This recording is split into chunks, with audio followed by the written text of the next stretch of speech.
Welcome to the Carlisle Cult Cinema Club presents Miguel Tejada Flores. According to my IMDb, he has 44 credits as a writer, including Revenge of the Nerds, Fright Night Part 2, Psychic, A House in the Hills, Screamers, and its sequel, Beyond Reanimator and Frankensteinsarmy.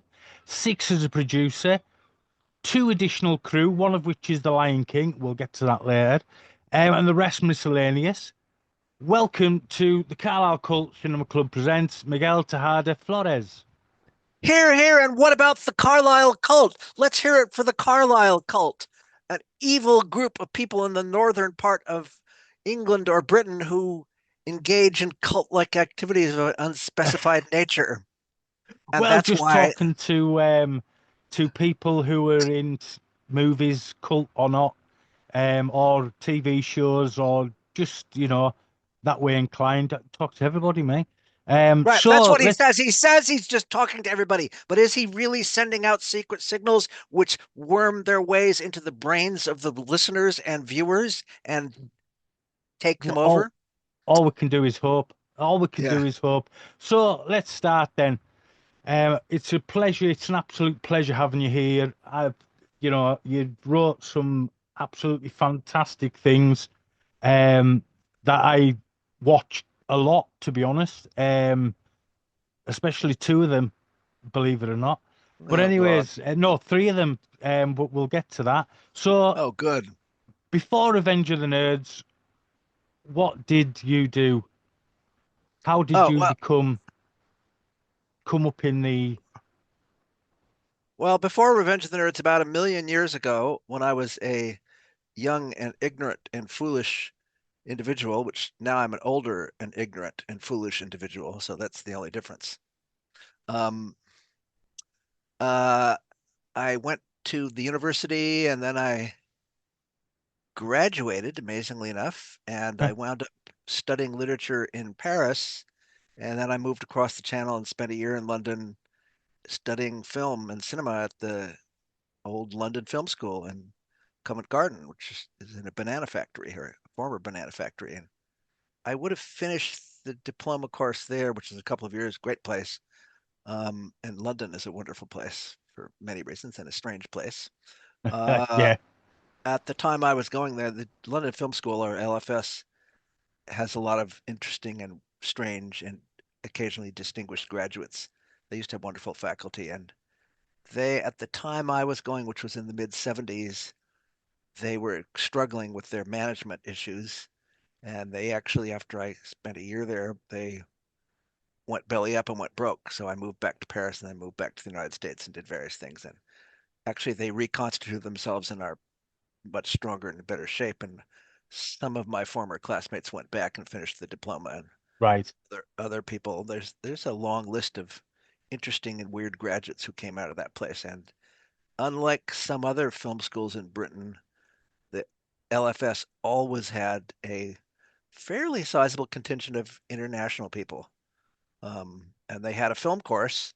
They had a series of a diploma course at the time in the 70s where you spent different semesters or quarters or trimesters, whatever they were called, and you were divided up into teams. There was a much larger course, but each course was divided into teams of smaller people. And then in one quarter, you were the cinematographer. In another quarter, you were the director. In another quarter, you were the sound recordist.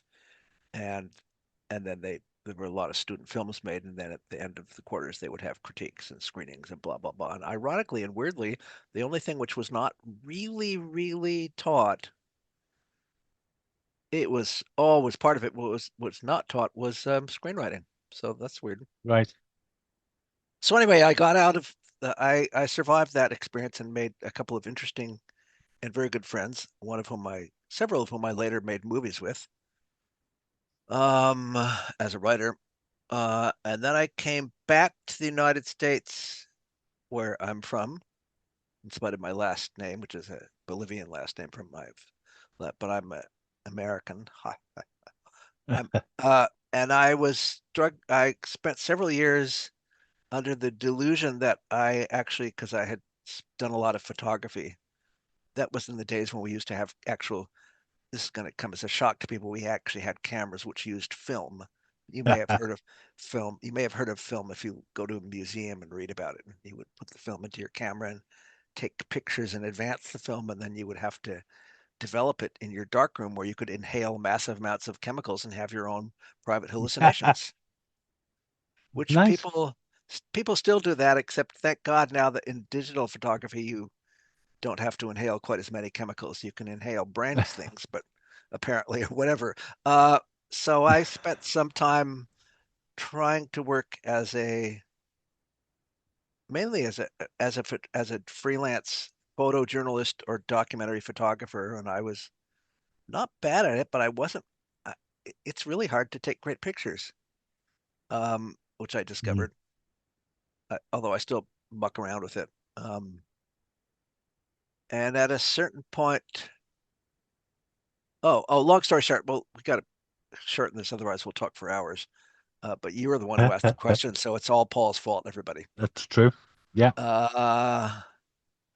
At a certain point, and I was working odd jobs, and I was in Los Angeles, which is immense and either daunting to people, or I grew up in a suburb of Los Angeles, which is Pasadena, where all the nerdy, brilliant people went to Caltech, and so I knew a lot of weird people growing up, smart people.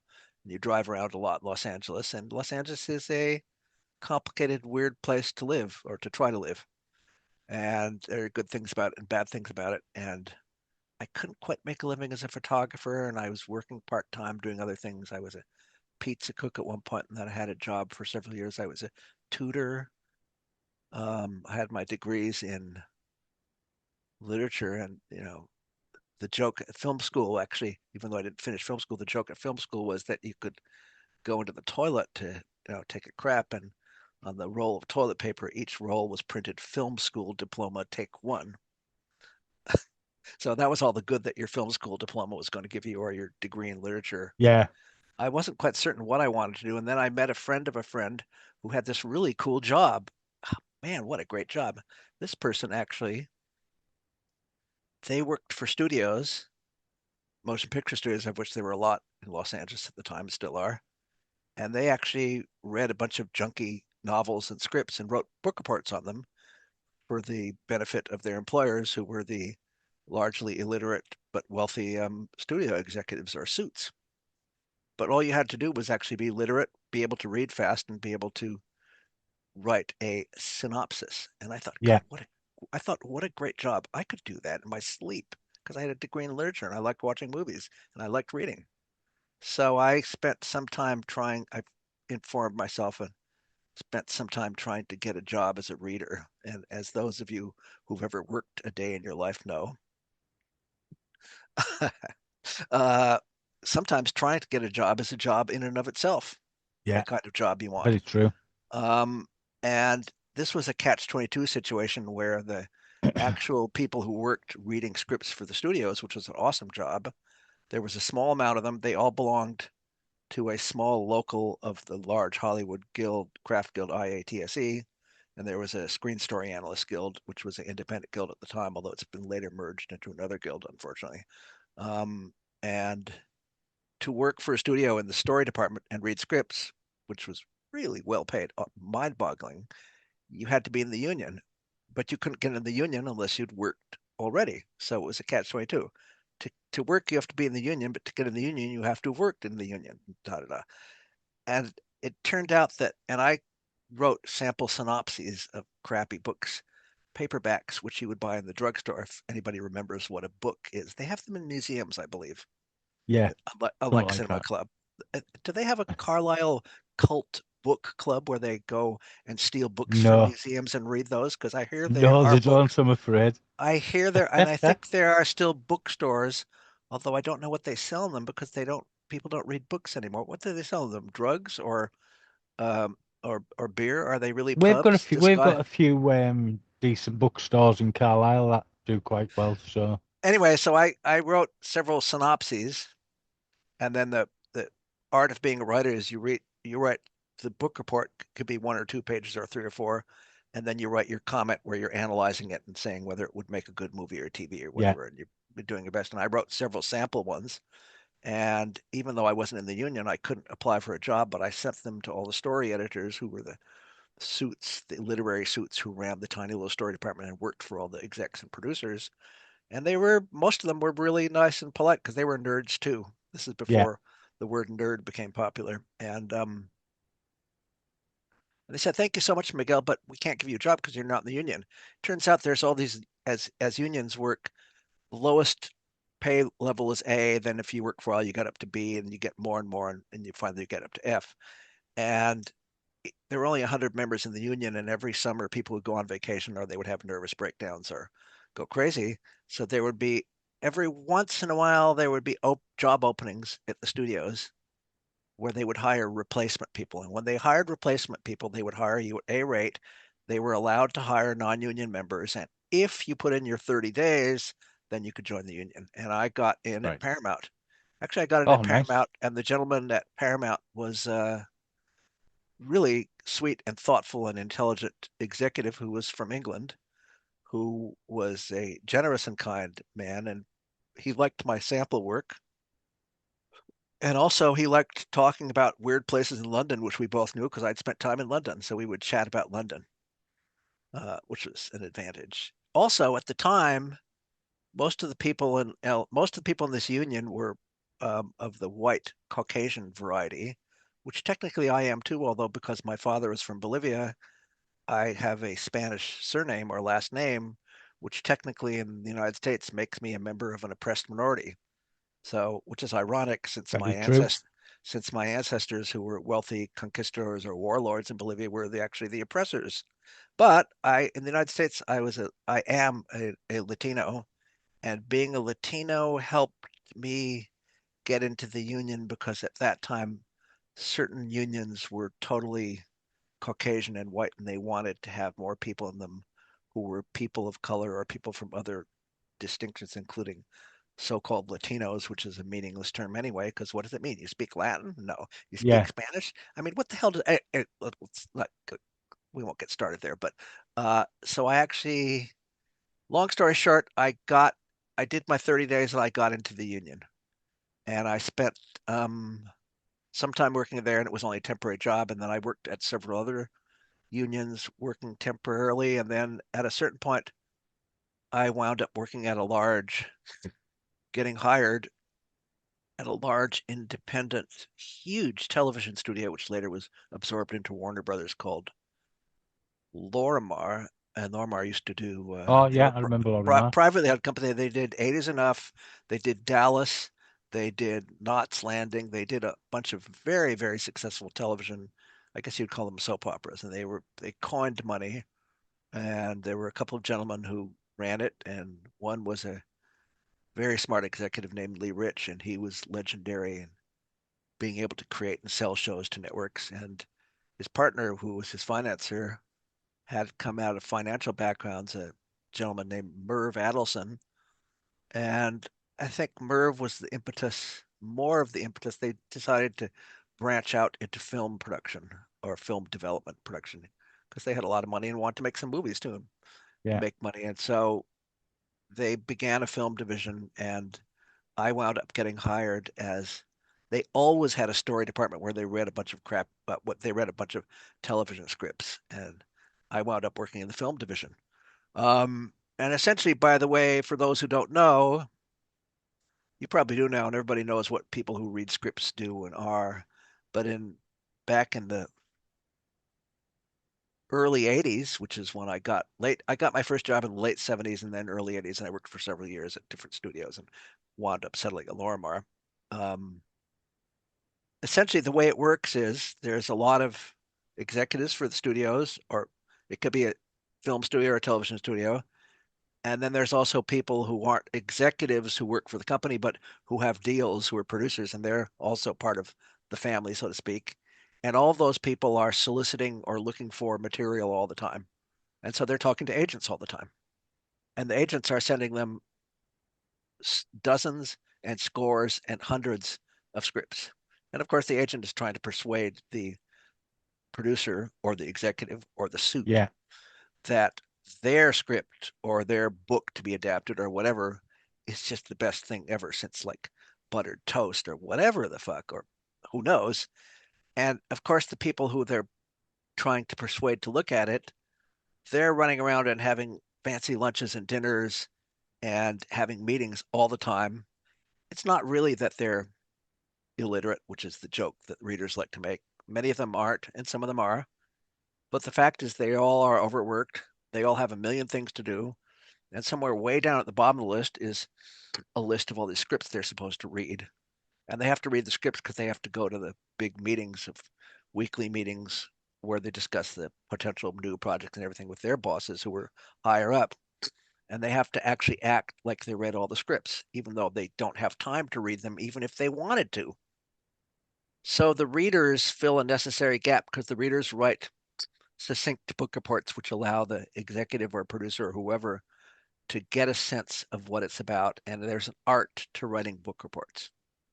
And then, of course, there's the appended part or the comment in which you say, I think this would make a good TV series or a good film or whatever, and why.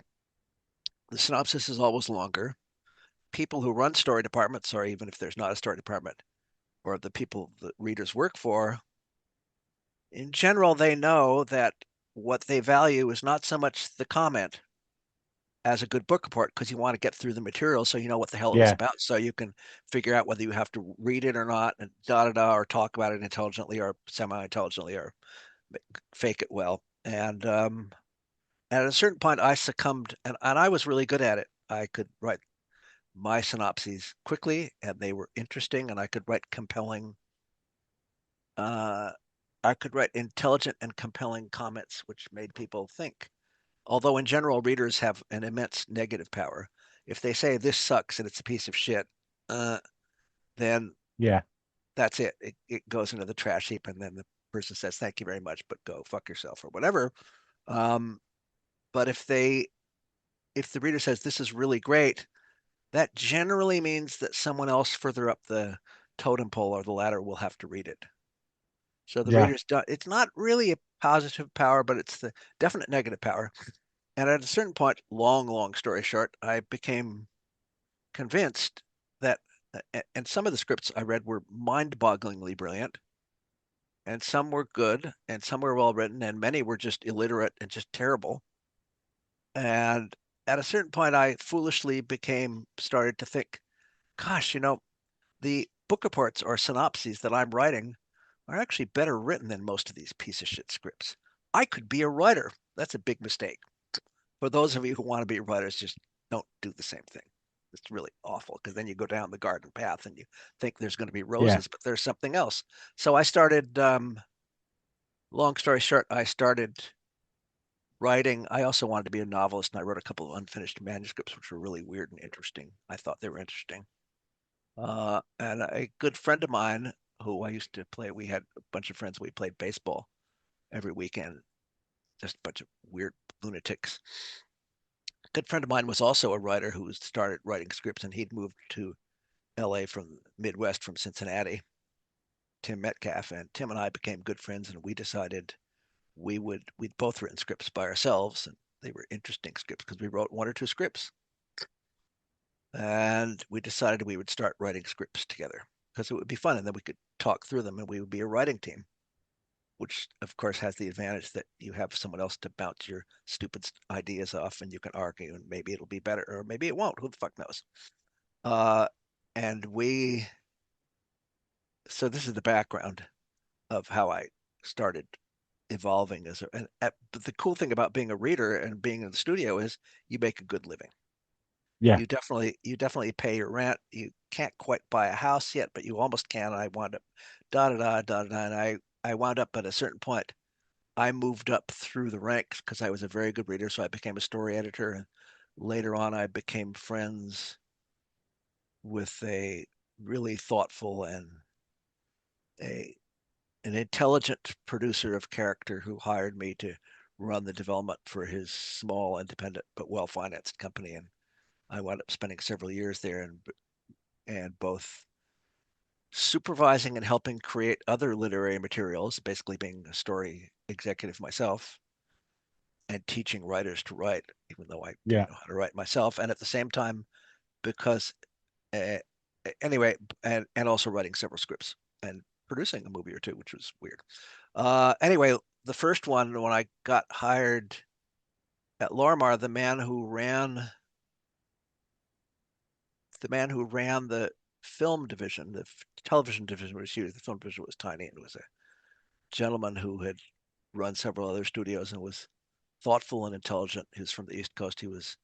This is pre-computer days. It's the mid 1980s. I was actually one of the first people I knew to have a computer, but he almost had a typewriter because he was literate. And most of the suits or executives only had secretaries who took Yeah. dictation. So their letters, people didn't use computers or laptops. Anyway, my boss, I worked quite a bit for him. He was very smart. He had a reputation for being mercurial and judgmental. And later on, he wound up going to other studios, and then he was the executive editor of the most powerful daily newspaper in Hollywood for many years, Daily Variety. Peter Bart was his name, and Right. and Peter, when he left, I worked for him for a year, and then I stayed at the company, and he got fired, and I worked for his successors and rose up in the ranks. And he said he gave me good advice that I had quite a bit of help on. He said, Miguel, you're definitely a good writer. I know you're going to write scripts, and when you do, um, bring your scripts to me because I want to produce them. He was encouraging, and eventually my writing partner Tim and we came up with the concept and the idea for Revenge of the Nerds. And because my former boss had actually told me that, we went and pitched it to him, and he said, "This is great. Let's do a bit further work, clean it up a little bit, and I will set up a pitch meeting with the company." And the pitch meeting was and the script became Revenge of the Nerds, and the company it was a long and complicated story, and the company hired us to do a draft and a revision, and then they didn't like our script, and they didn't hire us to do anymore, and they fired my producer. They brought in other producers, and as typically happens in Hollywood, they brought in more writers to totally rewrite us and dump as much of our original script as possible. And that happened too, although we wound up, long story short, the movie got made, and the Writers Guild, because it was an official real Writers Guild deal. So when you work for the Writers Guild, you join the Writers Guild, which is interesting, and you get better paid if you're able to, if the company is a union company. But you also, wonderfully enough, Writers Guild acts as a police force for collecting residuals payments, and they also act as a way to help writers ensure that they will get a credit, because in many situations the producers would treat writers like dogs or cattle and not give them credit, and after years of Yeah. and give credit to their dog or their girlfriend or whatever, or to themselves, or who knows. And so Writers Guild in general has a process, a protocol by which, before a film can be released, the multiple scripts written by different writers are reviewed by a panel of other writers who don't know what the script is or what the project was, and all they know is that this draft was written by writer A, and this draft was written by writer B, and this draft was written by writer C. And the question is, and then there's rules which govern it. If you write the original draft, you automatically get a story credit. We wrote the original draft. We got a story credit. Actually, Fox tried to screw us out of that too, and they lost because the Writers Guild said, sorry, Fox, you got to give them the credit. And enough of our script got changed so that we didn't receive a shared script credit. We did receive a shared story credit, and the shared story credit, without getting too technical, meant that we owned separated rights along with the other writers who created parts of the story themselves in rewriting us. And that meant that for years, the film came out, and it was different than our original draft. Yeah. It was more predictable, mindless, and vulgar. Ours was more eclectic and weird, and we liked ours better. But we had to admit that when it came out, it was pretty funny. And then, long story short, I think Andy Warhol said, "You're famous for 10 minutes, everybody," or 15. So for 15 minutes, I was known as one of the writers of a comedy hit.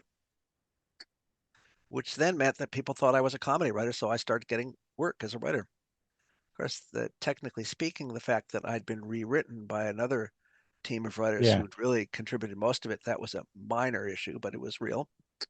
And then long story short, because of my childhood, after Revenge of the Nerds, which we came up with the title too, um, the term nerd got suddenly popular and stopped being an insult. That was in 1984. And in my misspent youth and childhood, I'd basically always been the equivalent of what we would call a nerd. So while other kids were running around on the soccer pitch or misbehaving or basically being mindless and brutal and Darwinian, I tended to be in the library reading H.P. Lovecraft when I was young. So, and because I read a whole lot, I was an obsessive fan of both science fiction, horror, and fantasy from a very, very shockingly early age. So at a certain point, I think I branched out and started writing. I have, if you start as a comedy writer and then you wind up writing thrillers or horror or sci-fi or other things, it's the people who don't like that are your agents because they want to sell you as a brand, and Yeah. brands don't go all over the map. So anyway, so I started writing scripts, and at a certain point, and I wrote several scripts, and I would occasionally write scripts on assignment. And then my partner and I came up with several. Actually, our first script, I was working for the company run by the late, great, wonderful Herb Jaffe. We had a company called Vista, and we started out independently financed and then got a bunch of money from a larger financing and financed our own movies. And I was an executive when the company produced the original movie written and directed by Tom Holland, Fright Night, which is a very, very cool vampire movie. You were an assistant producer on that as well, or assist to the No, producer. I was an assistant on that, which basically meant I was the executive who was the right hand guy for my boss who Yeah. was running the company. Later on, I also had part of my deal with that small company, and he was almost started out as a handshake deal in the old gentlemanly days, was that he hired me to be an executive. He didn't initially have a lot of money, but he gave me raises. And then he hired me and my partner on an overall writing deal to write a minimum of X scripts a year and be paid Writers Guild deal. So we got our health and benefits and all that, which is great. To write X scripts a year, and we got a bunch of several movies made, which were at least dopey. There was at least one dopey comedy called Three for the Road, which is pretty funny. In spite of Oh yeah, certain that was issues. just after Revenge of the Nerds, wasn't it? I'm sorry. Oh yeah, The Wrench of the Earth was my first credit. Yeah. And then I had a writing Yeah. deal with Herb Jaffe's company, and one of the scripts we the company produced a couple of my original scripts, co-written with my partner, and we had produced earlier the original Fright Night, which Columbia hired us to do, and then Columbia didn't want to do a sequel, but we did, so we reacquired the rights to do the sequel from Columbia, we the company, and then because I was gung ho and had really helped out in some small ways on the original one, and my boss believed in my writing capabilities. He gave the writing jobs to us, to me and my partner, and we wrote the original Yeah. drafts. At a certain point, we brought in a very good director who was also a writer himself, who was Tommy Lee Wallace, who had done a number of other Met him films, last year. including Halloween 3. I think Tommy did Halloween 3. He And did. so we hired Tommy, and Tommy came in, and Tommy had a whole bunch of ideas for the rewrite, which he wanted. Um, and I think we incorporated one or two of them in a rewrite, and then we only had a deal to do so many revisions. And then Tommy just said, "Fuck it, I'll do work myself if that's okay." Technically, it wasn't, but and and long story short, the company wound up hiring Tommy as a second writer. Technically, they hired Tommy and myself as a writing team. So I was a member Yeah. of two writing teams, and we wound up sharing I think we wound up sharing the script credit with Tommy. The story credit goes back to the original film because story Yeah. by, you always credit the original film, no matter what it is. I think Tommy definitely got, I think the final script, and it was complicated because Writers Guild doesn't like to mix and match, but Writers Guild gave us all a shared script credit on that. Myself, Tim Metcalf, and Tommy. And then at a certain point, Tim started. I was being an executive and a producer, and Tim was going off and writing a couple of other movies by himself. So we stopped working as a team. He wrote the really weird and great, potentially great movie, which Brad Pitt starred in, called California with a capital K, Yes, another one. which is a really interesting film about some ordinary people who meet someone who they give a ride to going cross country, and for various reasons they're obsessed with serial killers, and they don't realize that the person they're giving a ride to in fact is a serial killer and is amused by them, horribly amused. And I will give Tim credit and say that Tim's original script for California was much darker and more complex and thoughtful and much weirder than the film which wound up coming out of it. Tim is a great writer, period. And Tim wrote a couple of other really intriguing scripts over the years, including with another writing partner, he wrote a cool haunted house movie called A Haunting in Connecticut, All right, I've not seen that. which is worth seeing if you haven't seen it. It's a really cool, simple, classic, modern haunted house film. In the meantime, I, being the kind of person I am, and writing, for people who are wondering, is generally not a intelligent career choice.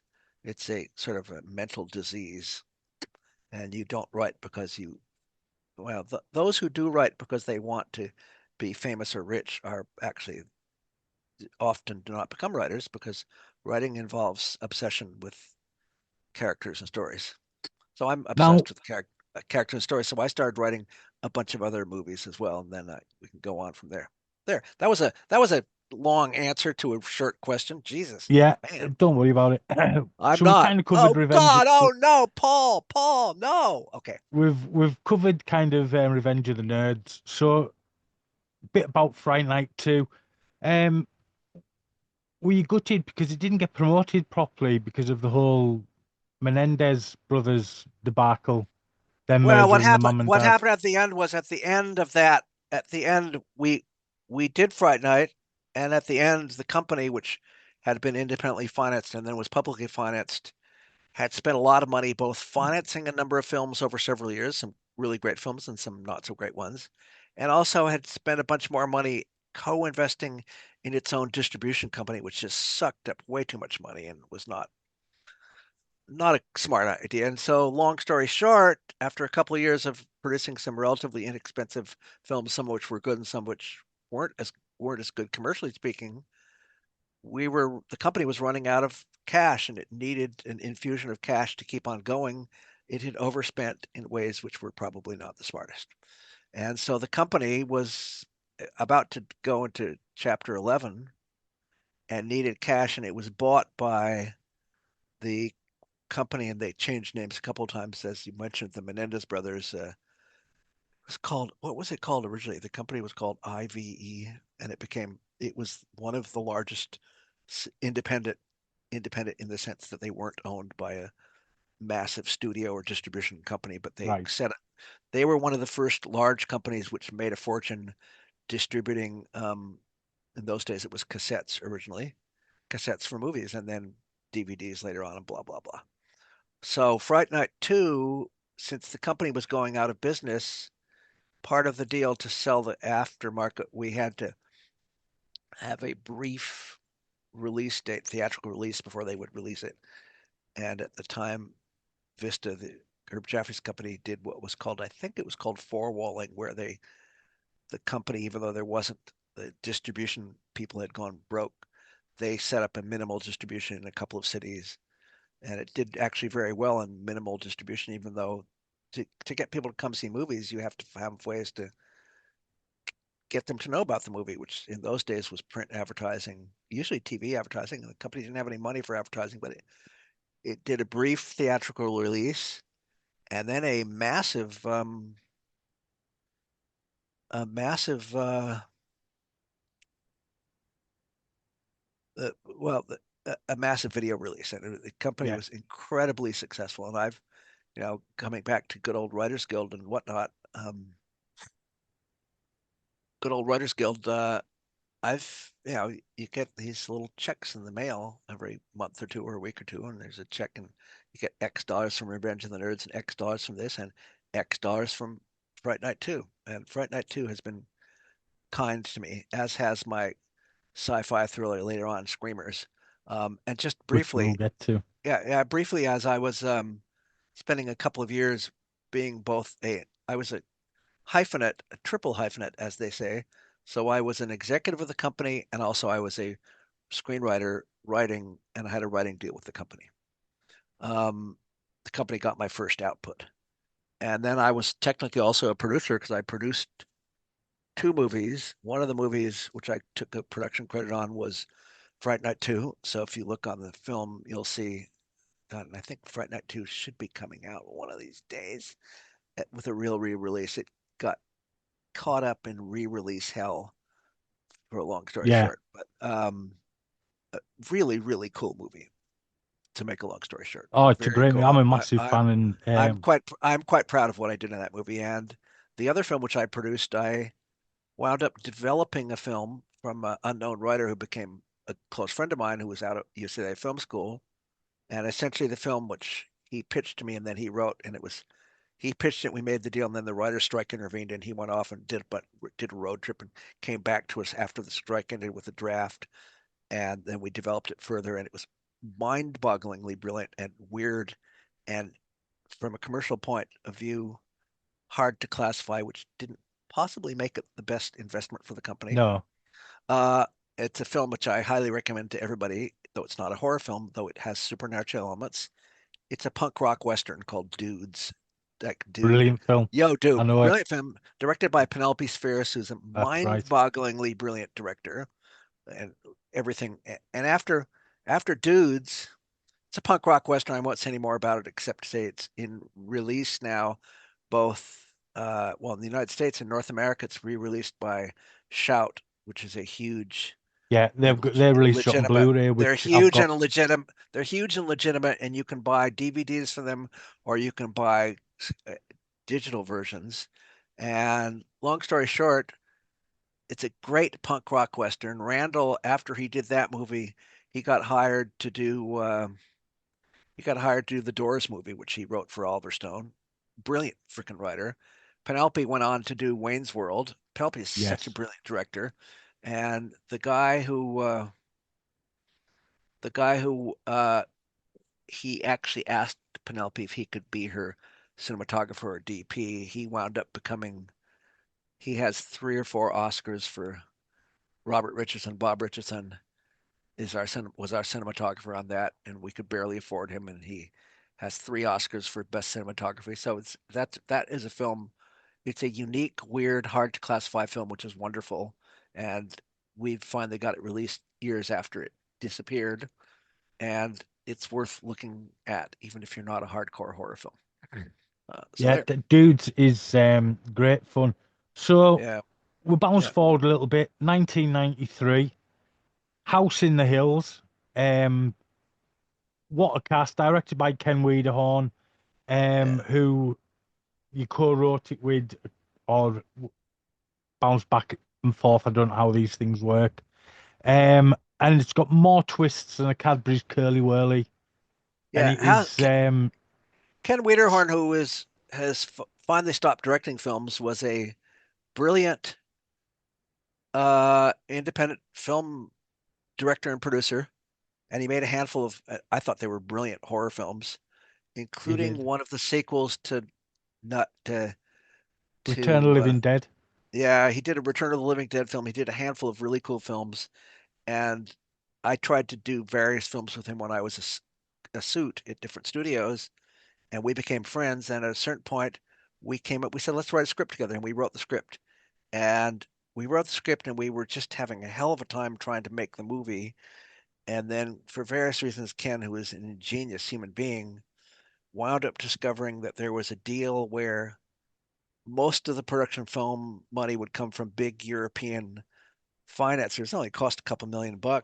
Um, most of production money would come from if, and the catch was that it was a lot of the money came from Luxembourg, And so we Yeah. shot all the interiors in Luxembourg, and we had to shoot a handful of exteriors in Los Angeles. And it has a bunch of twists and turns, which are not worth talking about, except to say that it's a really cool, twisted film. Oh, And I watched Ken, it for the first time last night. oh, really? Are you Um, serious? You, oh, Seriously, I've watched the films we're talking about. I've kind of watched them all. Um, over the last 2 days while I was doing my questions down. yeah, But yeah, House on the Hills, the twists and turns in it are yeah, excellent, and you've got a great cast as well. yeah. Helen And once Slater, again, coming back to the great cast, the director did most of the casting, but we right? started out with a very good script. And one of the big advantages for all the independent filmmakers is that when you actually have a script with intriguing story and intriguing characters who will Yeah, surprise you, the characters, the quality of the character writing allows the producers, in this case it was the director as well, to get actors who normally you couldn't probably afford given your low budget, but who want to do yeah, the movie. And it, it, we had three we had three outstanding actors. We had Michael Madsen in the dark anti-hero role. We had Helen Slater, who was really the protagonist, who's a fine actor, and great technically she's the actress. protagonist, actress, yeah, actor. And then we had in a smaller role, we had Jeffrey Tambor, who Yeah, did all kinds of whacked out stuff on television. And I think at the time Michael Madsen was going through some. He of course had been known for his weird role in Reservoir Dogs, which became made him a star, and he became sought after. And for various reasons, at the time when we finally, and the director met him shortly before the film, and at the time he was going through whatever, he was more of an improvisational actor and didn't like long speeches and hated them, and probably wasn't going to either be able or willing. We had a lot of, we had the character do, which he plays, who's a dark, surprising anti-hero, do a lot of almost long, they were like long bits and pieces of dialogue. It was almost a theatrical, and we had to, monologues. yeah, monologues. And at the last minute, we had to spend several intense days, myself and the director, who was also my co-writer, taking all of his long monologues and cutting them not in half but in a quarter, Yeah. which we did. And the film comes out, and it's twisted and it has all these really great twists, which I won't bother Oh, saying if you except to can say that find it, it honest to it God, pulls it pulls the floor out from underneath the viewers because you're certain that you know one thing, and then you yeah, realize that. And and the moral of the story is that part of the premise is, and it's the premise of a twisted thriller as opposed to a horror movie, but the part of the premise is you shouldn't pretend to be someone that you're not, because that could no, get you in a lot of trouble. So it has a very similar simple premise, and that's at its heart, and it really works in intriguing ways. Um, but at the same time, by pretending to be someone you're not, the protagonist, played by Helen Slater, is an out of work actress who is desperate for a part and is trying to is house sitting and is trying to rehearse the speeches for a script she's going to go and do a reading for and try to get the job on the beginning of the following week. And it's a character who's not her at all, but she's really, and the character is, she's basically a ordinary complex human being. And the character she's playing is a rich bitch in a soap opera who is like wealthy and nasty and all kinds of things. And when someone rings the doorbell at the house she's house sitting, and mistakes her for the wealthy lady of the house and says, "Well, you are Mrs. So and so, aren't you?" yeah, She makes the huge mistake and says, "Yes, who did you think I was?" And she immediately goes into character. And that's a close to fatal mistake, because the person who is ringing the doorbell, who is one of these guys who comes to fix your house or to clean your yard or to do gardening work or to clean up, or in this case, to supposedly get rid of the pests which might have infected your house, the insects or the rats or whatever. That's who he says he is. That's But right. he's not, He's an but he's exterminator. but he's not telling the truth either. And actually No, nobody is telling the truth, and actually everybody lies. And it's kind of cool. So and it it was a is it was a really, lot of it was a lot of fun to write, and we had a great cast, and Ken is a really great storyteller. So yeah. I Oh, was it is superb. And then yeah. 90, that's 93. How did you get story consultant? Well, additional story on Lion King. Yeah, so Lion King, I spent a couple of years on and off when I was working after the film company, but on and off after the film company where we did Dudes and Fright Night. When we went broke, I was working as a screenwriter for several years, and one of the people I went and pitched to was a brilliant executive named Charlie Fink, who at the time ran all feature development for Disney. And he later wound up and he left Disney and went to a new company which they were starting up called AOL. AOL America, which and he ran all of AOL's media for years, and then he became he's a brilliant guy. Anyway, one of the smarter executives. When you meet when you when you are lucky enough to work with people who are truly brilliant and who challenge you, he was one of them. And he had hired. He didn't actually hire me to write scripts, but there were maybe a handful. He liked my work, and he said he couldn't do whatever it was that I'd pitched, but he wanted to know if I would be interested, and so I said yes. And so he hired me and two or three other writers, maybe more, maybe five or six, to occasionally come up with story treatments based on premises. And he wasn't buying the idea from us, but he wanted to buy a story treatment, which would be Yeah, fleshing out of a one-liner. And so one of the one-liners turned into the Lion King, and it's a classic. It's a classic story because Charlie Fink, and he's told the story. He says it's the classic, so to speak, elevator pitch where you are riding down in the elevator with the head of the studio, and you only have 30 seconds to pitch your story, and you better do it. Charlie actually sold The Lion King to Jeffrey Katzenberg, who ran Disney at the time, because he made the pitch to Jeffrey in the elevator when they were both going down, and Jeffrey Katzenberg was going to listen to him because Charlie's working for him, and Charlie's his head of development. But he, at the same time, Charlie only gets 30 seconds with the head of the studio. So as he's coming down, he says, "Here's what I want to do. I want to do Bambi in Africa with lions." And Jeffrey Katzenberg, according to legend and according to Charlie Fink's retelling of the story, looked at it and said, that's a great idea. There's just one problem. Bambi is, we like Bambi and stuff, and we love Bambi, but lions, kill and eat other animals, and that's really not too fun. So, can you solve that problem?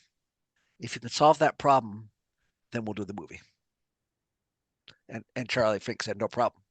And then Charlie turned around and hired me and a bunch of other people to come up with like story treatments. yeah, And eventually all the story treatments were given to the writers who Charlie and other people, I don't even know if Charlie made the decision at that point. He might have left after that, but people who Disney feature wanted to write the scripts. And technically, that was almost the beginning of feature animation, both through Disney and through a couple other companies later on. Most animated features, were written and got the screenwriting credit by people who were not screenwriters, but who were animators, but who had created various of the storytelling sequences, which is a different process than the process of writing a script. And starting at that point, a lot of the studios who did animation started actually hiring screenwriters to work from story material instead of hiring animators who were used to creating animated story sequences. And having said that, when you write an animated film, you sort of have to readjust your thinking, because part of the thinking, especially if you do horror movies or low budget horror movies or sci-fi or whatever, is um, okay, I want to write this and it'll be cool, but if I write this, man, it's going to cost this one scene is going to cost $100 million. So I don't want to write myself into a corner by writing something that I love, but I'm going to bankrupt the studio, and when I turn this thing, and they'll just laugh at me and throw it in the trash. Whereas Yeah.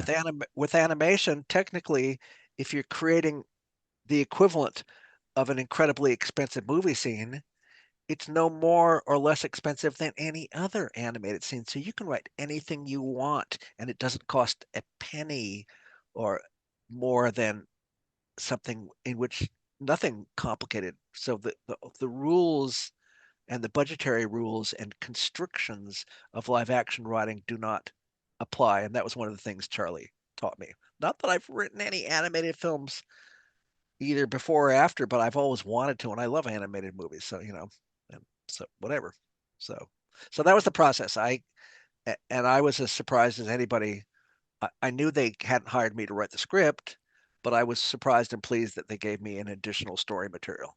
An additional story material is something which they gave me, not one of the main writing credits, but it's in the final titles. And I think there was additional story material by at least two or three other people, which meant that we were part of Charlie Fink's team of, freelance writers who were coming in. And we were in American baseball, they used to have, they would have the batter, and then they would have someone who didn't play the game, but their only job was to come in and Yeah. have a bat. And that person was called the designated hitter, because all they did was hit and then get to run around, but they didn't work in the field. So I was a designated thinker or a designated writer, just like you have designated hitters in sport. Uh, what do you think about that whole thing about Kimber the White Lion similarities? What do you mean? Have you not heard this? Mm-mm. There's some Japanese Google it, Japanese animation from the 60s, I think, called Yeah, Kimber the White Lion, and it has some similarities to the Lion King.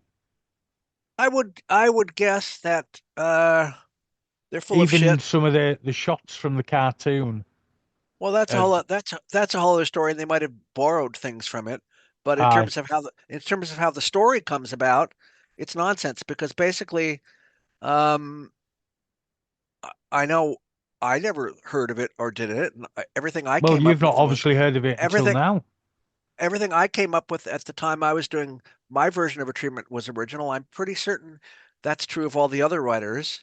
And Yeah, the moral of the story is, oh, well, there's an animated movie about a lion. Well, guess what?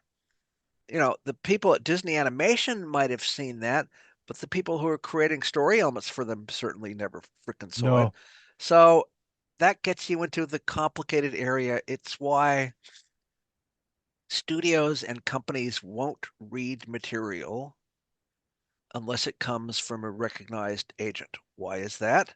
Because if I run a studio and you're submitting me the new Paul script and I make the mistake of reading it by you because I like you, Paul, even though it didn't come yeah, through your official agent, and your script happens to have a dog in it. And years later, my company does another movie which has a dog in it.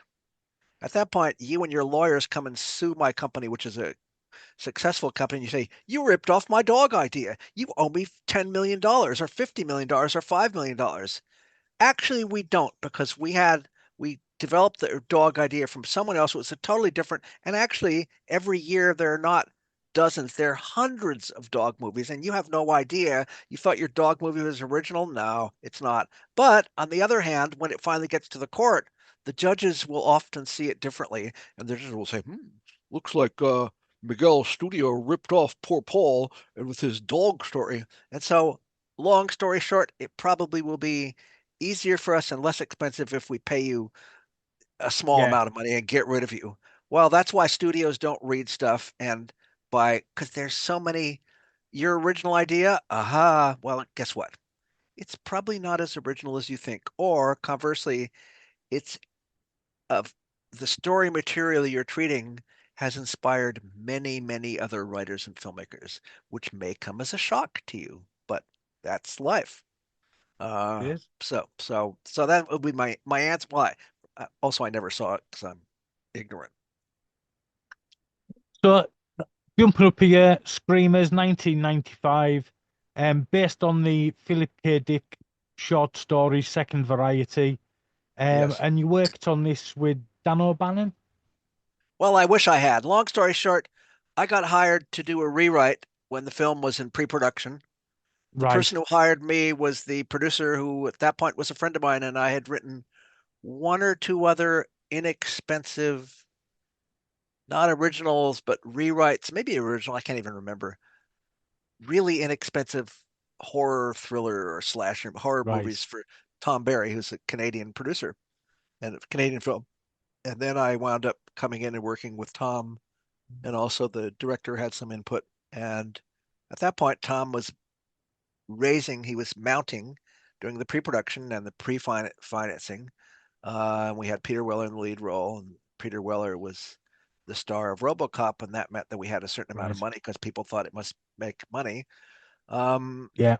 and the original script had been written, and Tom's company, uh, Tom's company had acquired the production rights from the original producers, American producers who did television but had the rights.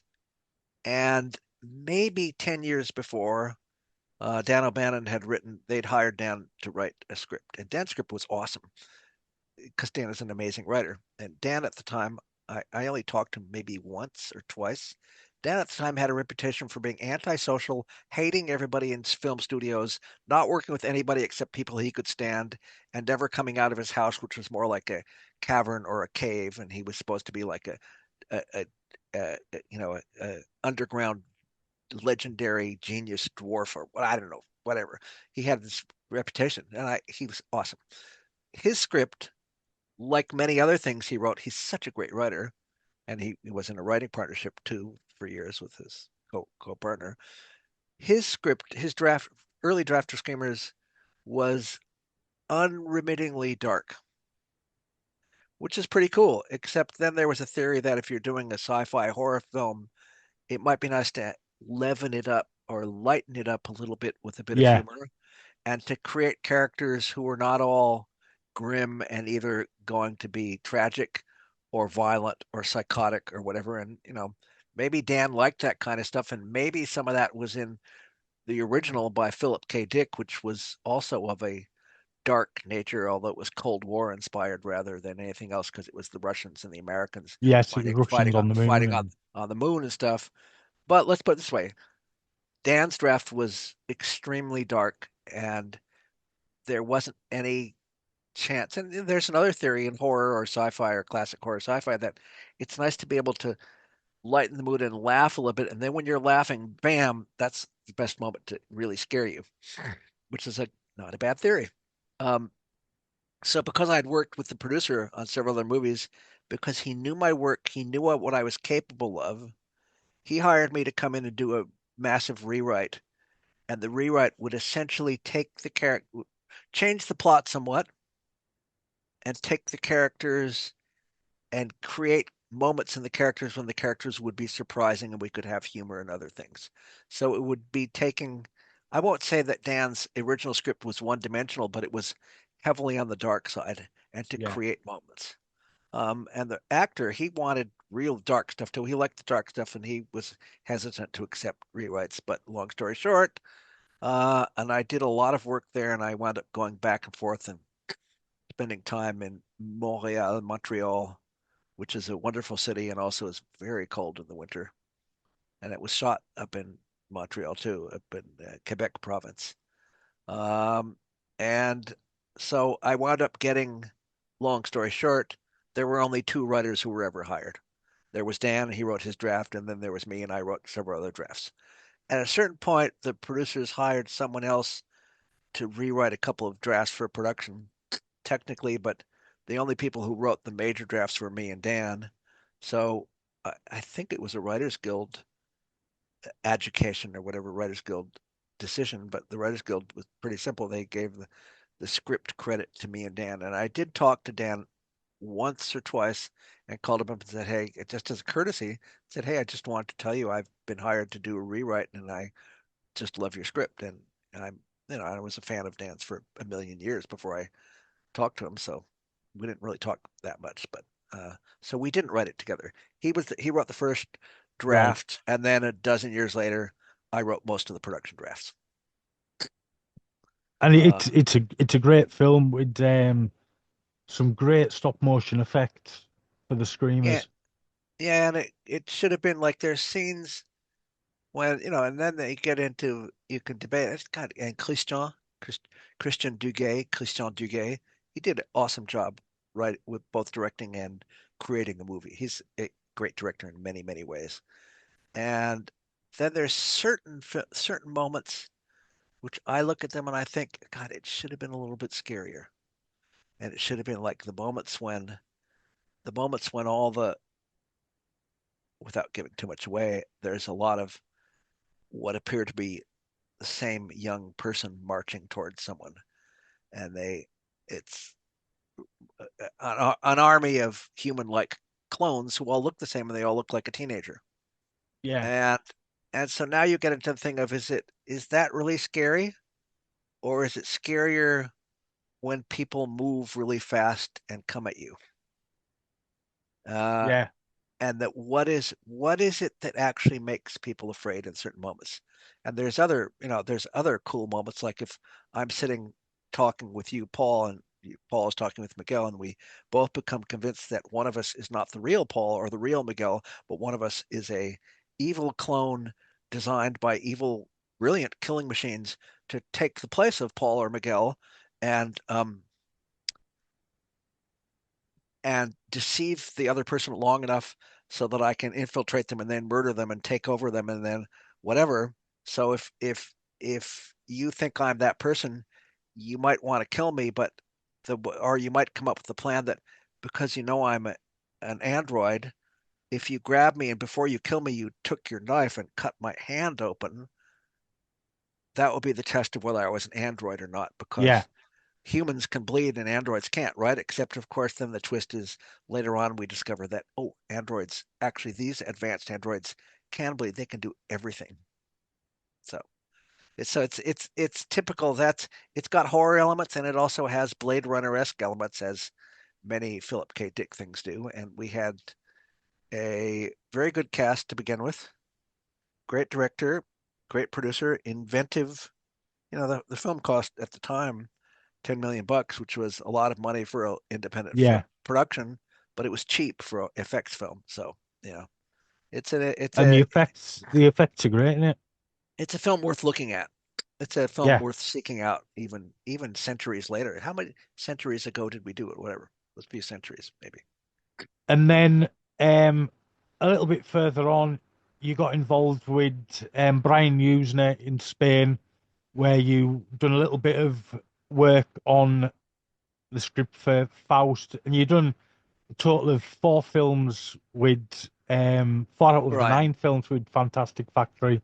You did um, Darkness, um, Yeah, and Faust, long story short, Rottweiler. the way that came about, it came about initially near the end of my executive hyphenate career, producer, before I just became a full-time writer. And when I was still working with Herb Jaffe's company, the company which did Fright Night and Dudes, I went and sought out Brian because he'd done amazing horror movies, including first Reanimator, which he produced Yeah, and Stuart Gordon directed, and then the second one, which he directed, Bride of Reanimator. And Brian, to make a long story short, hopefully you will meet him and talk to him and put him on the show. You could call Brian a classic horror intellectual. He could be a brilliant professor emeritus of horror literature and horror movies. So once I met Brian, I met him on the set of some horror movie he was doing it in the middle of the night. And we started talking. We just couldn't stop. And he became a close friend. And we talked for years. And then at a certain point, because he liked my writing and I wasn't just someone who could give him a job as a producer, I said, Brian, are you going to do what's ever going to do like a Reanimator sequence? He said, yeah, of course I am. And I said, well, you should hire me to write it or we should write it together. And he said, that's a great idea. And we spent we spent years like coming up with the idea and doing it and finally working on it. And just years of talking around. We traveled to all these weird prisons because it takes place in a prison. We traveled to a bunch of very disturbing prisons and got tours of them, which was a very intense experience being in real prisons full of dark human beings. And eventually and then I went, uh, Brian had a job producing relatively inexpensive movies for a large company in Spain, but they weren't Spanish movies. They had to have Spanish actors, and it was a tax haven. Yeah. And I spent some time in Barcelona, both working on different movies, and on the Fright Night sequel, not the Fright Night, sorry, the Reanimator sequel. um, because of the financing, it had to have a Spanish writer at the time. So there was this really cool Spanish writer, and he got writing credit. We also got writing credits, but his main writing job was to do a translation in Spanish for the producers. But he got a writing credit, and he Yeah. was an awesome guy. Um, at on my first trip to Barcelona, I made several and spent some time in Spain. And unfortunately, I speak pretty decent Spanish. Uh, Brian was running a small mini studio within a larger studio. He was running a large production company with a whole staff, and they were developing and producing several horror movies a year. And one of the people who I met who was working for Brian and is a friend of his was the great and brilliant Spanish filmmaker Jaume Balagueró, which is how his name is pronounced, who of course did one of the best found footage films ever made, period, which is Wreck, as we all know. And Yes. at Good the film. time he was doing a film for Brian, and they were developing it, and he had a script, but they were in pre-production, which he and his writer had done, his co-writer, Spanish co-writer, and they had a really crappy English translation. It was okay, but it was barely adequate. And we talked, and then he asked me if I had time or energy or inclination to redo the translation, and I said yes. But I read through it, and I said yes, but at the same time, I also thought that because he was trying to make it with American characters who were living abroad and different things, it wasn't just a question of writing the right words, but there were certain scenes which would have to be rewritten or reconceived to make them work. Otherwise, it would be just a waste of everybody's time, including myself. I mean, it could be a job, but whatever. So he had to allow me the freedom to not only come up with new words, but to rewrite and create scenes when necessary. And he said, sure. Long story short, or he allowed me to do that. And the result worked out fairly well, although at the time it was a large co-production between Brian's company, which was the subsidiary of a huge Spanish company called Filmax, and a big American studio who co-financed it and distributed. And the joke is that they used to have these meetings where the American studio heads would come over and have a fancy lunch or a midday meal with the Spanish people. And in those days, the studio head mentality in Hollywood, which really came about after Jeffrey Katzenberg took over Disney, was that previously all the studio suits would go to fancy restaurants and have multiple cocktails and get smashed. Once Jeffrey Katzenberg took over and the whole Hollywood became more work oriented and puritanical, so people didn't have the multiple cocktails. They stopped having cocktails at all. Everybody started having only iced tea with their lunches because that proved that you were work oriented and a whole bunch of other things. That's a glaring example. So this bunch of studio execs who all had that I guess that ethos or that way of acting, which is I can't blame Katzenberg for everything, but it was the almost semi-puritanical. We have to make a move and we have to focus, and Yeah. we can't sit around. And the Spanish people were very civilized, and Spain makes great wines. And when you have a lunch in Spain, the lunch lasts for an hour or two, and you drink a bottle of wine. And all the Spaniards were sitting around drinking a bottle of wine and having good wine, and none of the Americans would taste the wine. They were all having iced tea, and they're all sort of glaring at each other. And the Americans are going, all these fucking Spaniards are alcoholics. And the Spaniards are going, all these Americans are Puritans. I mean, that was the equivalent of it. It wasn't Yeah. spoken, but that was the underlying thing. And then in Europe, there are traditions, and everywhere outside the United States, in America, the traditions are that a horror film has to be very, not so much cut and dry, but very clear who the bad guys are, who the good guys are, and how you want to wind up, and there can't be any ambiguity. Whereas the film I rewrote for Jaume, and he was kind enough to give me a credit on it, which I appreciate. He and Brian did too. That is a film which has massive amounts of complexity and ambiguity. And there were a number of, I recall there were a number of arguments between the studio people on both sides of the Americans wanting more simple clarity and the Spanish filmmaker saying, no, this is my movie and this is how I'm going to make it. Yeah. So much so that at a certain point, the Americans, I don't know if they tried to back out of the deal, but the film they got was not the film they were hoping to get.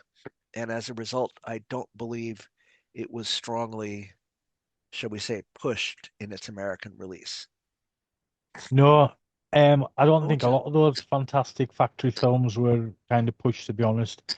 Um, was there ever a draft with Carlisle and Dean Cain in it a draft from the of what? original?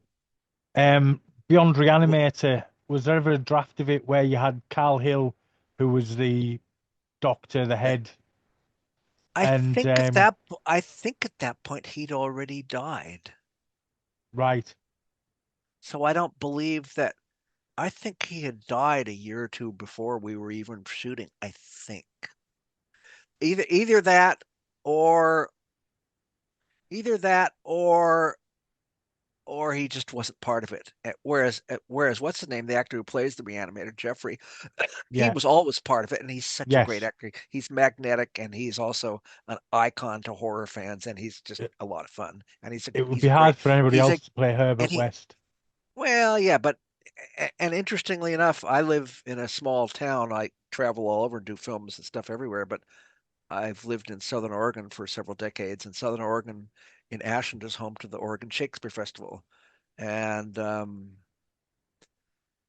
oh man, and uh,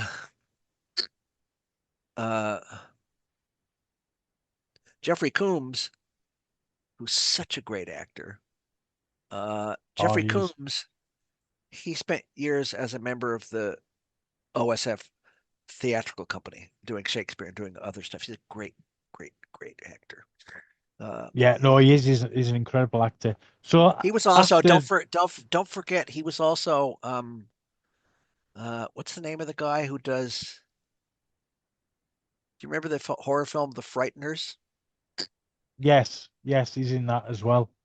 He has a cameo in that where he basically almost steals the entire movie, and he plays a psychotic FBI agent who's uptight and won't let women touch him and thinks that women are evil. And it's this, great weird horror movie, but he has this cameos where he almost steals the whole movie. He's such a great actor. Yeah, he's an And the excellent actor. and the Frighteners is a great movie too. But let's And we've touched a little bit on Screamers, but also you wrote a bit for Screamers too. yeah. Well, the producer, who was a good friend of mine, wanted to do a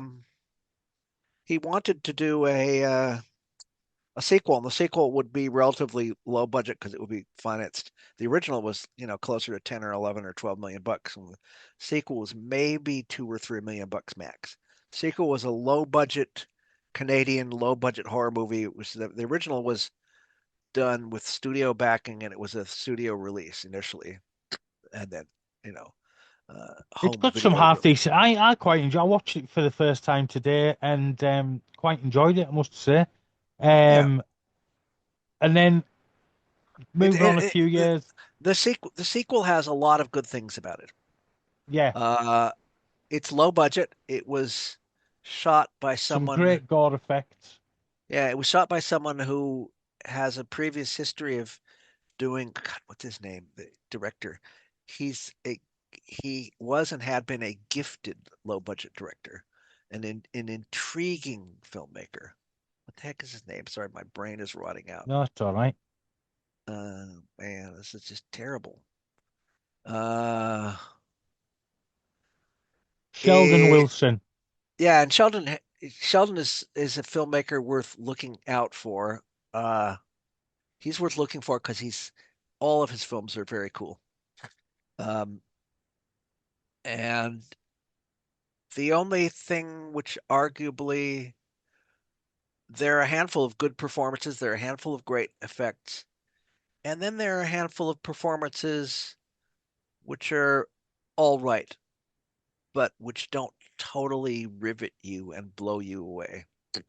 Yeah, And at that point, without casting any aspersions, part of the casting theory, I believe, was because it was done as a low budget movie and because it had to appeal and be sold, it was done as a low budget movie which would never go on theatrical or in movie screen theaters, so it had to play on television.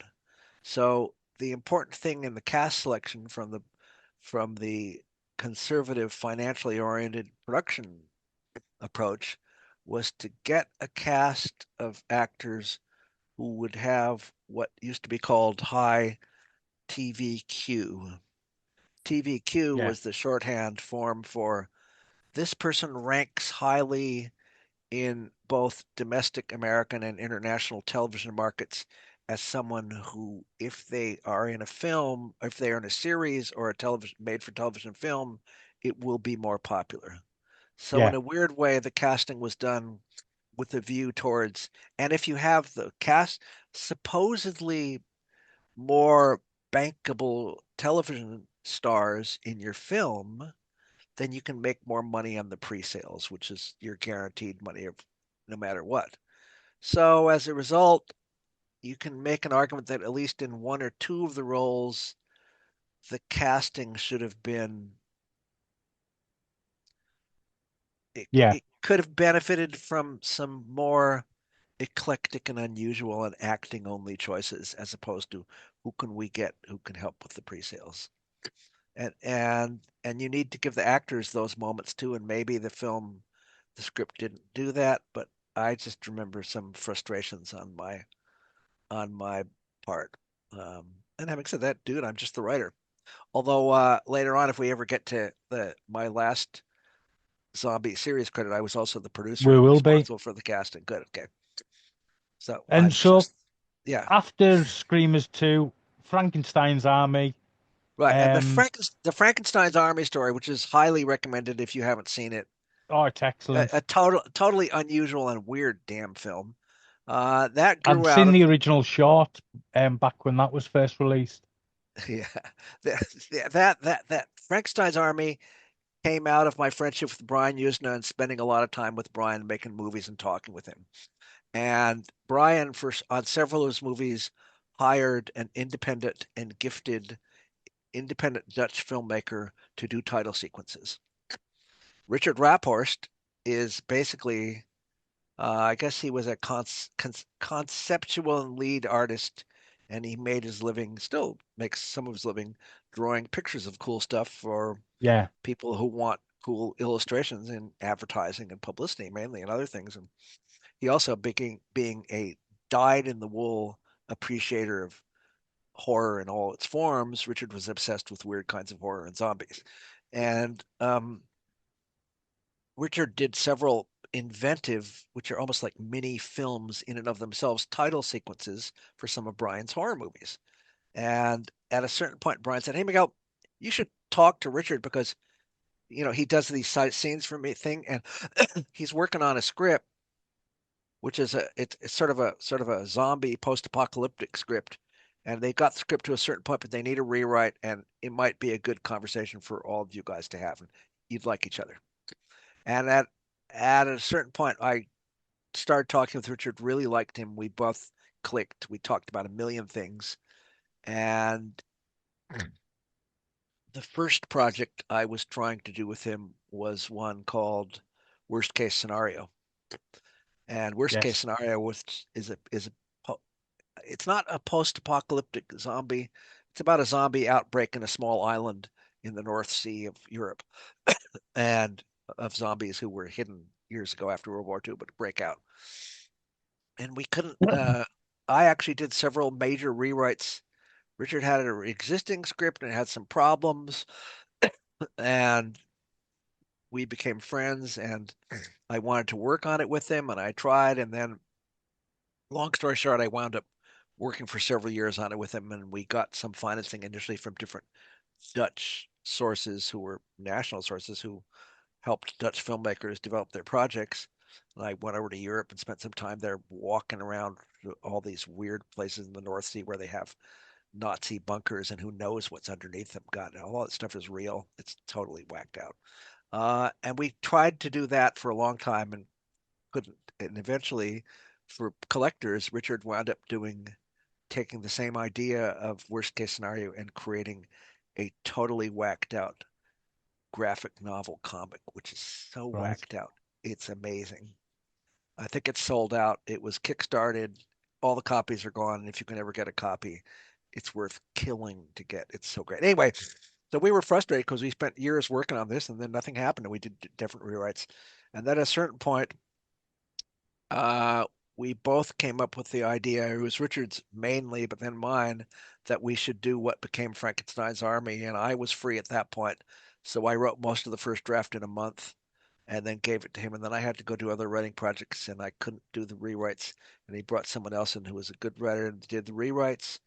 And we got financing through some people because Richard did these really cool, whacked out shorts. And the shorts were essentially pieces of found footage, horrifying stuff, which supposedly were filmed at the end of World War II of German soldiers digging up corpses to reanimate zombies. And Richard was and God, he was brilliant. He is brilliant. Anything Richard does is worth looking for. So we came up with a bunch of shorts, and then we had the script,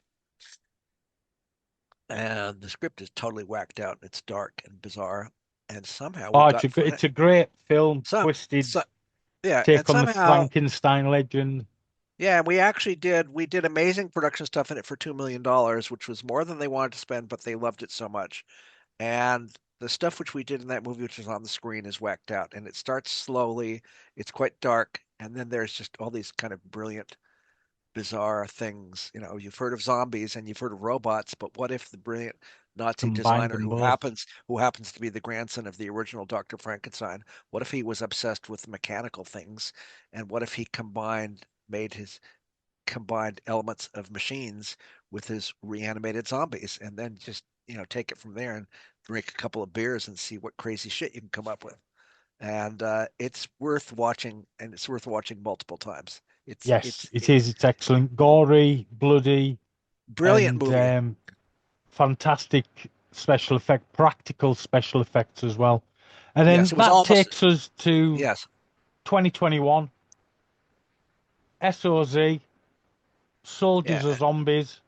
Yep. Your Narcos take on a bunch of zombies, mutant zombies, basically. Yes, and that for those who haven't seen it, if you have Amazon, it's in most parts of Amazon Prime It worldwide. is. And if I and if you watched it don't, on there myself. if you don't, it's cheap to rent. It's cheap to rent or buy, or you can get a cheap membership from Amazon. And that grew out of a long-term friendship I had with an Argentine filmmaker who had been one of my students when I donated a bunch of my time to teach screenwriting intense workshops for a bunch of so-called Latino, many of whom were Mexican American, but some of whom were other Latin American origins Yeah, screenwriters in the United States. And Nico Entel was one of mine, and he's a brilliant filmmaker who's from Argentina, lives in New York, and did a great documentary on Pablo Escobar's adult son, The Sins of My Father, right. who secretly went back to Colombia to meet children of people his father had murdered. And Good Nico hell. and I have spent a couple of years because we were friends, even though he'd been a student, but we were going to do a movie together, but we couldn't figure out the right movie and da da da. And then he pitched me the original idea of what he thought would be a horror movie.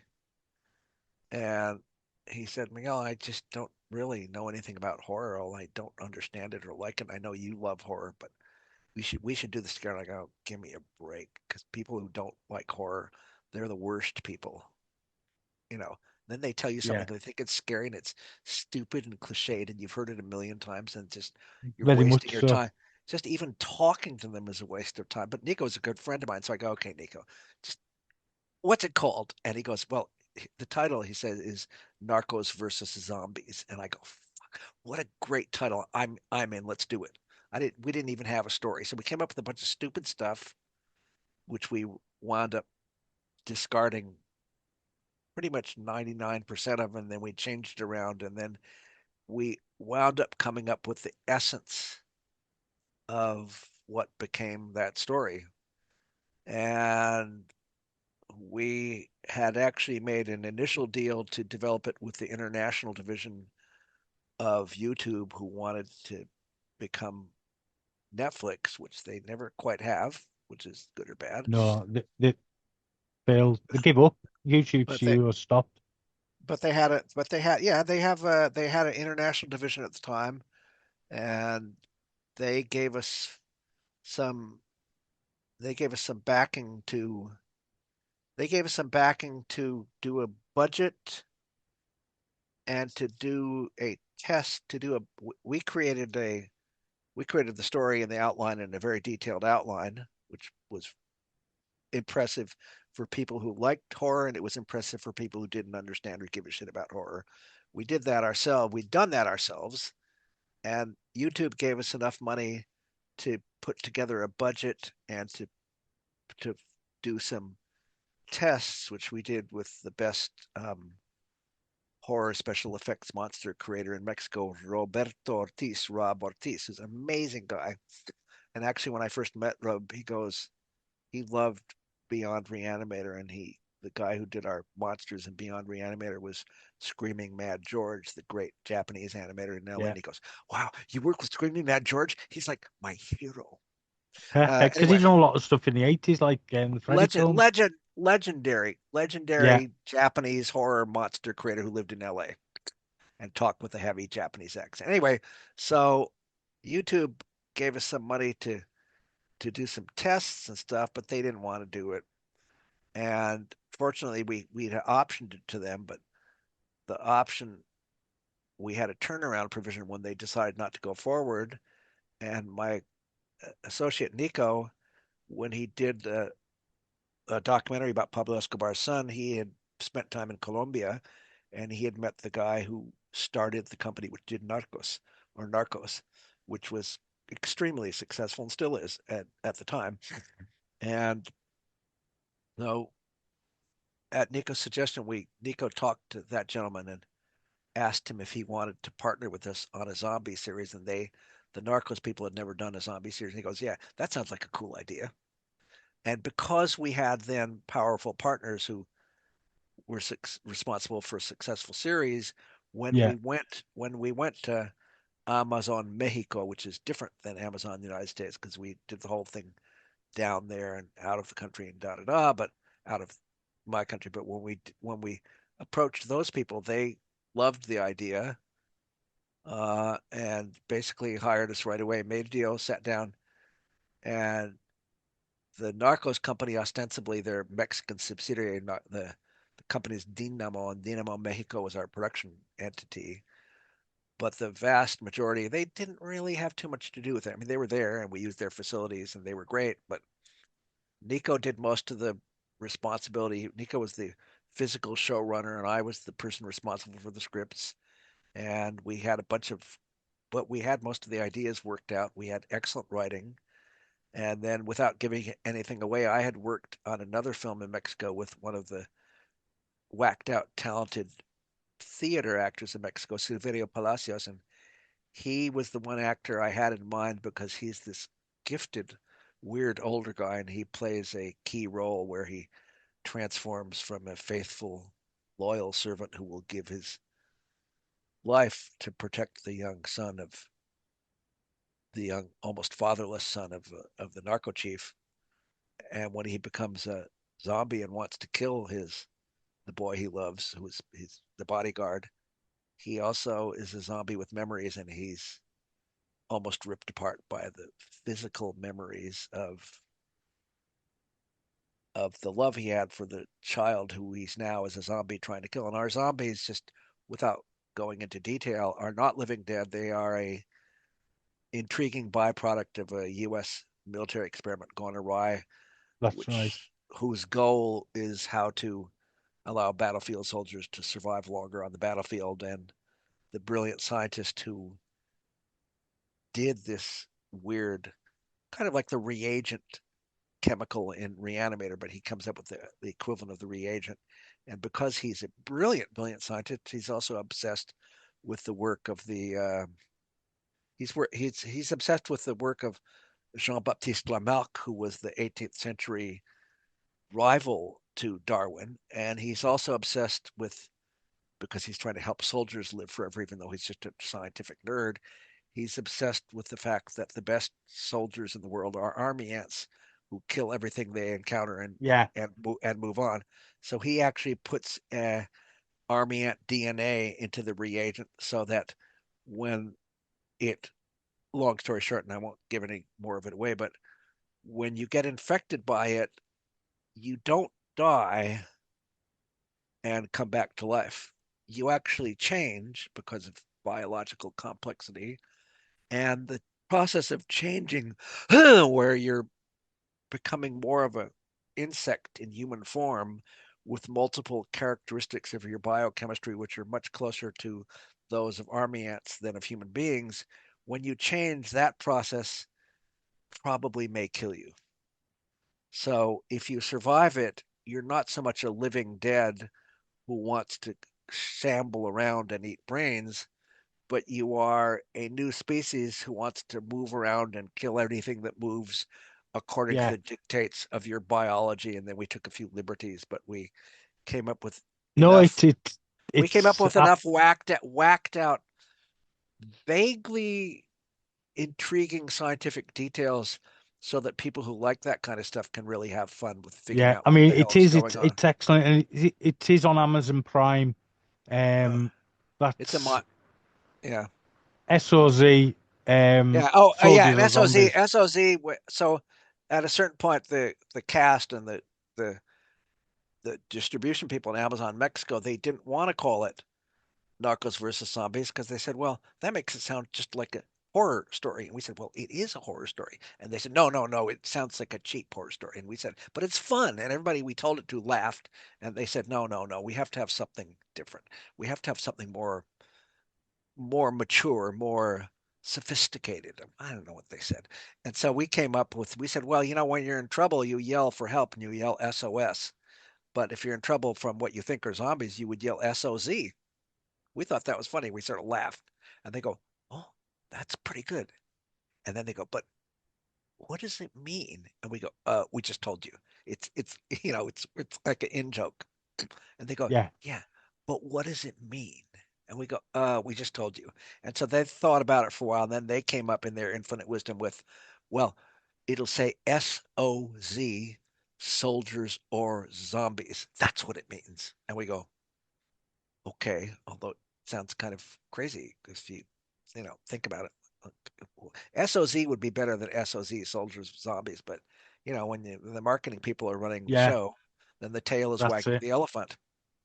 And I so we have a phenomenal cast, a very, very good director, great scripts, and amazing, cool special effects from a great bunch of special effects people. And at the same time, we were lucky enough because we're good writers, myself and Nico, and then a handful of other writers, but we were lucky enough that the roles were good enough to get good actors. So with basically almost no exceptions, we were able to get a cast of actors as opposed to a cast of people who are doing the roles to get you more money in your pre-sale, Yeah. so to No, speak, it is. It's with all superb. respect. I Yeah. really enjoyed it when I watched it. And Yeah. that kind of brings us up to date on Yeah. Miguel. Um, But what is quickly, any but what is in the future? It doesn't bring us up to date for well, the I was just about to Carlisle say for the Carlisle cult. What is next for the Carlisle cult? more interviews, more chatting about film, and a few screenings. And is the Carlisle cult actually going to make their own cult No, blood-drenched movies? I No. wish. Can we No, believe this man? I ask you, cult members, do you believe him? there was He said nearly, no. Did he have his fingers crossed? well, it'd be nice. There was nearly a chance we were going to do something, but Yeah. something happened and it kind of fell away. Yeah. Um, I have been asked to do a documentary about what I Oh, do and my condition and things. yeah. And we've just been I, paralyzed. I would want to see that documentary. I think we So have to have the Carlisle Cult Cinema Kickstarter, and then we'll all give a lot of money for the documentary, and then Paul can vacation in the south of France. that's it. That's it. But so what's in what's in the future for hold for Miguel? Uh, what's in the future? Knock on wood. Oh, and by the way, after I did the zombie film, one of the agents of the zombie, it does have a chemical reagent, and one of my friends got a puppet maker to make the equivalent, and we do have both puppets and real live animals of one of the zombie mini pigs. Nice. You can't acquire these zombie mini pigs, but they're really scary. What's in the future? What's in the future? I have a close friend in Mexico who is an independent horror director with whom I've developed a horror script which takes place on the night of Dia what people in Mexico call Dia de Muertos and people in other places call Dia de los Muertos, and it's what we call Day of the Dead, where Yeah. people wear skeleton costumes and where the dead come back and where all kinds of weird stuff happens. And knock on wood, if this film gods, who are notoriously fickle, smile upon me, then somehow that may go into production and see the light of day. Oh, And excellent. I'm developing another screen epic of a loosely true crime nature with my partner from SOZ, the brilliant Argentine filmmaker, Yeah. about a real life. I won't go into detail, but it's a real life complex crime which shocked all of Latin America, which was done by a dangerous and romantically inclined Right. couple of violent criminals. Yeah. So it's kind of fun. Crime is intriguing, and then you never know because just like it could be right around the corner. The Excellent. Carlisle, the Carlisle, and then my third project is, don't tell anybody the title, but it's called the Carlisle Cult. You heard it here first, folks. Miguel's going to be writing a script on the Carlisle Cult Cinema Club or the Carlisle Cult. Paul, thank you so much, and thanks to all the Carlisle cultists and their friends and associates and relatives, including those with DNA which is not entirely human. Well, this is very Yeah, true. And, if you do want to write a character based on me, I'll always be very happy. You mentioned it man, earlier on. Paul's the So man. He's the that's it. man. Metaphor. He's not an insect. He's a man.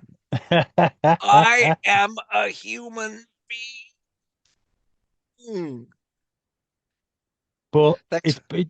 it's been an absolute pleasure having you on Likewise, the show, Miguel.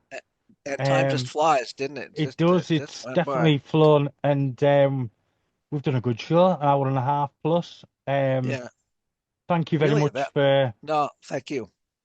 coming on the show, and I'm sure we'll keep in touch because we've been speaking over the last year and a bit. We'll continue Um, the conversation. we will. So I'm going to say goodbye from me, goodbye from Miguel, Cheers, everybody. and we'll see you next time on the Carlisle Cult Cinema Club presents. And remember the mantra you have to say to your mirror every morning: Carlisle Cult Cinema Club. C, C, C, C. Thank you very much. Thanks. Cheers. Hip, hip.